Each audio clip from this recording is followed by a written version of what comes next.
I will now discuss Buddhism and whether it has any relevance to the state of supreme intelligence or the state of Buddha. In the perception of most people today, Buddhist and non-Buddhist alike, Buddhism is seen as a prescribed way of life preached by a person called Buddha, where meditation, meaning controlling or developing the mind, is the path. Practices of austerity play an essential role, and it's a doctrine or a philosophy to achieve enlightenment. At the outset, I must say none of these I've just mentioned are applicable to progress in the path to enlightenment or state of Buddha. I hope you will see the reasons for it as we go along. On the basis of that kind of code of conduct and meditation, it is no wonder that nobody has attained enlightenment for the past 2100 years. This is, however, about to change in the near future, and in fact, the change has already begun, though in a small scale in the various corners of the world, as the true path to experience and seeing, or true path to reality and Nibbana, has opened up recently. Perhaps the reason why Buddhism in the present time is so popular, in spite of the fact that nobody has attained enlightenment, is that people feel there is some truth in what the fundamentals of the Buddha message tell us compared to the message of the established religions in the world today. Or perhaps because it's also a message that not only encourages but leads to peace within, and one that does not advocate violence, suppression, division, conflicts and wars, etc. In fact, the message of peace and code of conduct has taken a dominant role or has overtaken the message of attaining intelligence, so much so that it has been limited to preaching about peace. But in the real world, we see ever increasing violence and conflict even in the Buddhist countries. This is because preachers have forgotten that entering the path to enlightenment is the only way to conquer the mind, which is the one that produces and nurtures such evil thoughts. After all, if you get rid of the mind, that is what I mean by conquering, you will remove the base on which such thoughts arise. When you get rid of the mind, a new system of processing information arises in the body. This system will process information without thinking and will not have evil thoughts and actions. Back to Buddhism. Tracing the history a little bit, the original teaching of Siddhartha Gautama, commonly known as Gautama Buddha, born over 2600 years ago, according to history, was experienced and seen by hundreds of thousands of people during his lifetime and for over 450 years thereafter. After this period, with the disappearance of such enlightened ones, the message was lost. There was no religion then, but after the message was lost, it became converted into a religion, with a prescribed way of life, with a code of conduct, chantings and prayers, etc.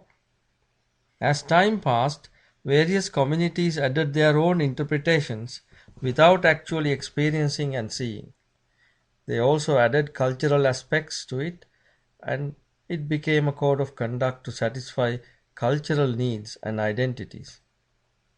So-called scholars appeared during the course of time, giving new definitions and interpretations to the message.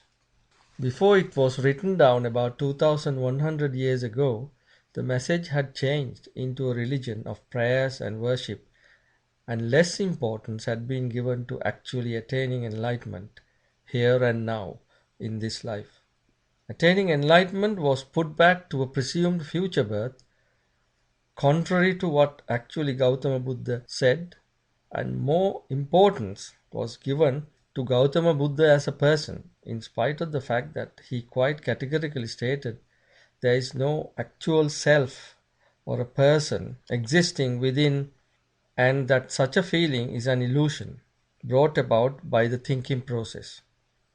Disagreement started to happen among Buddhist communities, and because of different views, fractions and divisions started to form, separating into Mahayana, Theravada, Vajrayana, etc.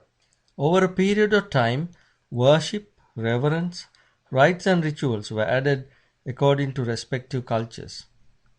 It then became confused and mixed with practices of Eastern religions. Symbols of Buddhism appeared and became worshipable objects. Instead of paying respect to the teaching, the people became misled to believe worship, prayers, chanting, etc. will bring happiness and personal comfort and wealth not only in this life but into a presumed future lives, a concept borrowed from Eastern religions.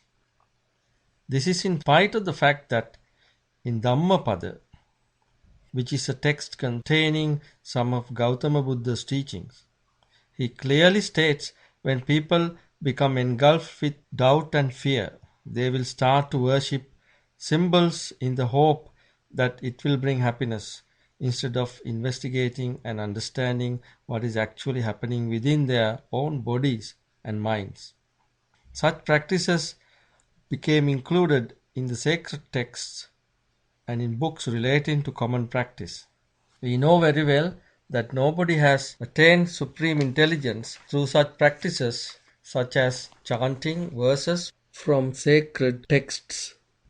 This does not mean that one should not respect symbols, but one must understand that worship, rites, and rituals will not bring enlightenment or supreme intelligence. They also developed a notion that to become enlightened one has to become a priest.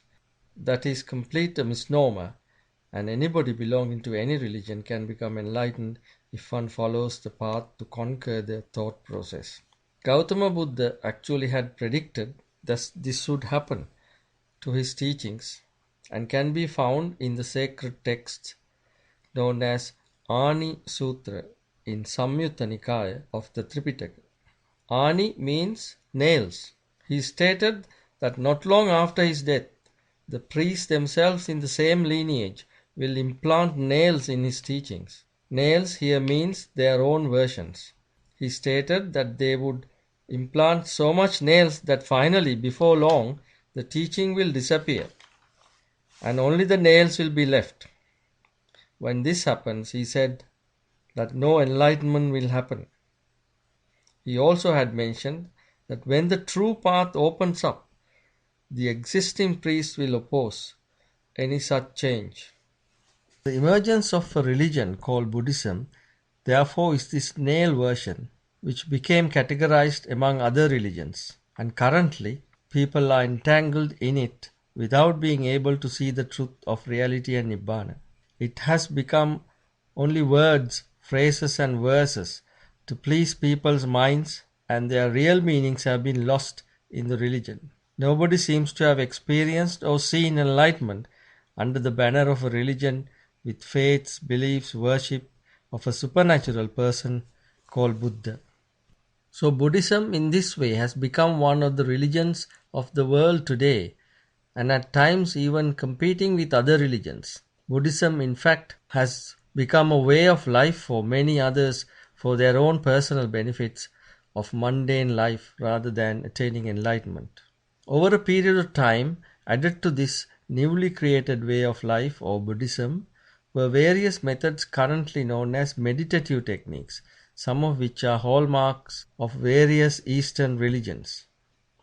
These were added at times in honesty to protect whatever left in the message, however mixed up, to compete with other religions, Western religions in particular, which have become forced upon uneducated societies in Asia and Africa following imperial invasions in the past.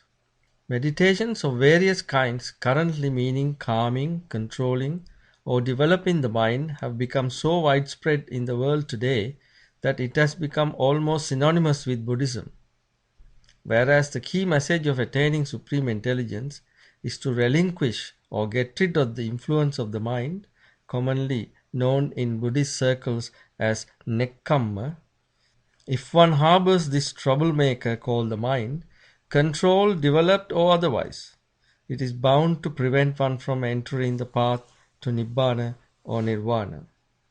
Mind always, and I mean always, produce illusions, however controlled or developed, and however purified, and how much good thoughts one cultivates.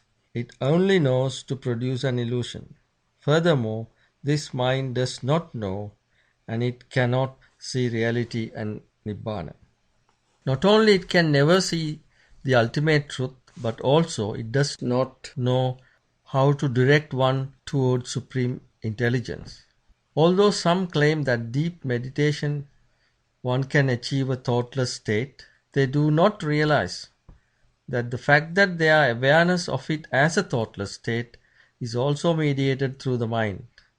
In other words, a thought, not obvious at the time during meditation. That means any consciousness or being awake during meditation is always thought and mind mediated. The meditator during this state is unaware that it is a thought. He is only aware of being awake, and that awareness itself is a thought. That is what the mind is. It deceives and takes you away from reality. There are, of course, temporary benefits of meditation, such as lowering blood pressure, slowing of the heart rate, and feeling calmness in the mind. They will only last for a few weeks at the most, and that is after intense meditation. Mind will start to become troublesome again soon, and that is the way mind is. And meditation has to be done again and again to get a longer lasting benefit, but never permanent. There are also some psychological benefits of helping to reduce anxiety, alleviation of reactive depression, etc. Although these are considered diseases of the mind, the product of illusions such as seeing trees, houses, roads, or even if your own body seen is not considered as an aberration of the mind in the society in our day-to-day lives. The essence of a message of enlightenment is to conquer and get rid of this troublemaker, the mind. The troubles it creates are called thoughts, which are illusions, which undermine the truth, reality, and Nibbana.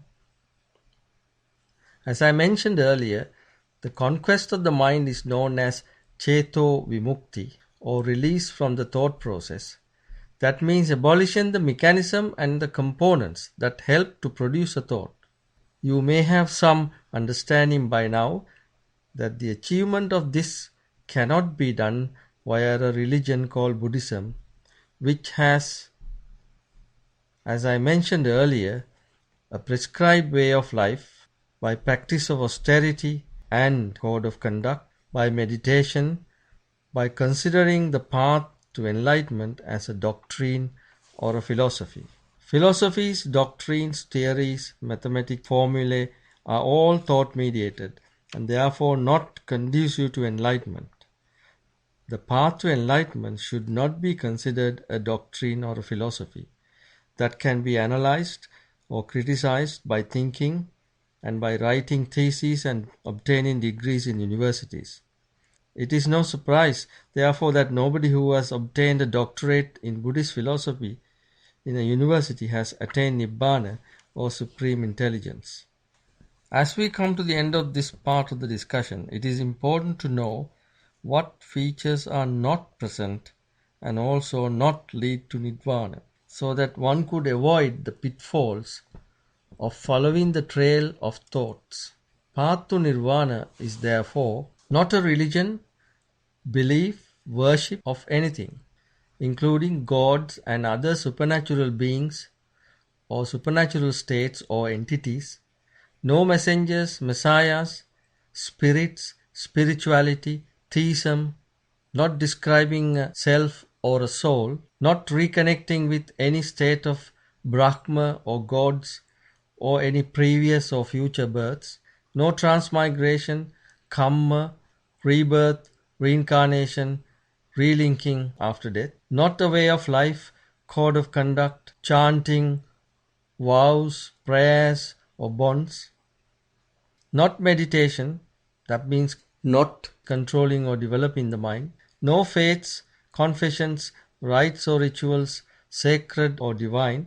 No expectation of help or blessing from a natural or a supernatural source. Not a cultural system. No reverence, morality, ethics, lifestyle, veneration, set of duties or social services. No sacrifices, festivals, feasts, and celebrations. No prophecies, theories, dogmas, theology, laws, mathematical calculations, and no philosophy or not a doctrine. As these are all thought mediated, so you will be pleased to know you are completely independent of all these and not bound to any of these I mentioned before. When mind and thoughts are freed, it will become easy to conquer the mind and thoughts. You would have noticed that I said in the path to Nibbana, from before entering the path to the end point, there is no notion of religion, karma, rebirth, or relinking, which sadly are hallmarks of current practice of Buddhism. It is interesting to note that in Brahmajala Sutra of the Diga Nikaya of the sacred Tripitaka, Gautama Buddha is said to have clearly stated that his teaching is not a religion.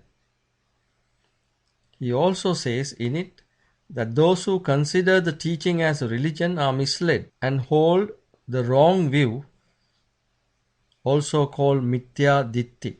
Also, it is interesting to note in Majjhima Nikaya of the sacred Tripitaka, a sutra called Devdaha Sutra, Gautama Buddha explains to the followers of Mahavira, the founder of Jainism, that the theory of karma, also called karma in Sanskrit language, is not his teaching, but the teaching of Mahavira, who was the leader of Jainism. Buddha teaching, he states in this sutra, is not karma, but cause and effect, well known as Paticca Samuppada in Buddhist circles. So the notion of karma, rebirth, relinking, religion are later additions and are borrowed from Eastern religions. So in summary, the path to supreme intelligence is not an ism called Buddhism. The proof of this statement is obvious, as since the advent of an ism, there have been no enlightened ones. Attaining absorptive states during meditation called dhyanas is not attaining nibbana, as these states are mind-mediated and thought-mediated illusions and are mere temporary control states of the illusive mind. By now, you would have some idea as to why current practice of Buddhism has not produced the desired result of people achieving the state of Buddha, reality or Nibbana. In my next discussion, I will explain the difference between a religion and a philosophy on one hand, and experience and seeing Nibbana on the other hand, before I explore the path to Nibbana.